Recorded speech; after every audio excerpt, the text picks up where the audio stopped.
खूपच थंडी आहे, म्हणजे 80च्या वर अजून काटा जात नाहीये, हात एकदम गार पडलेत. इकडे आपले सूर्यनारायण वरती आलेत. अजून आपल्याला गुगल मावशी 7 तास 42 मिनिटाचा प्रवास दाखवते आणि 418 किलोमीटर आहे. तो देखिए जहाँ पे ट्रैवल्स वाला बहुत रुकता है वहाँ पे नाश्ता के लिए कभी रुकिएगा नहीं. और जो ऐसी बात है कि जहाँ बहुत गर्दी होता है, मतलब गड़बड़ी होती है, तो वहाँ खाना भी गड़बड़ी से ही परोस देता है. जहाँ पे ट्रक वाला रुकता है वहीं पे खाना बहुत बढ़िया मिलता है.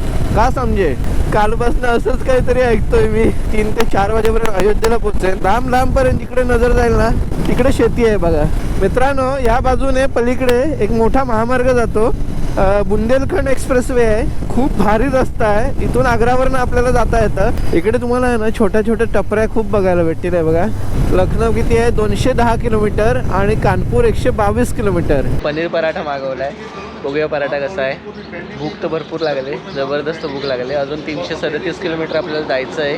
काल मी झाशीपर्यंत जो प्रवास केला ना त्याच्यामध्ये फक्त ट्रक आणि ट्रकच दिसत होते. आज या रोडला 2 व्हीलर पण खूप आहेत.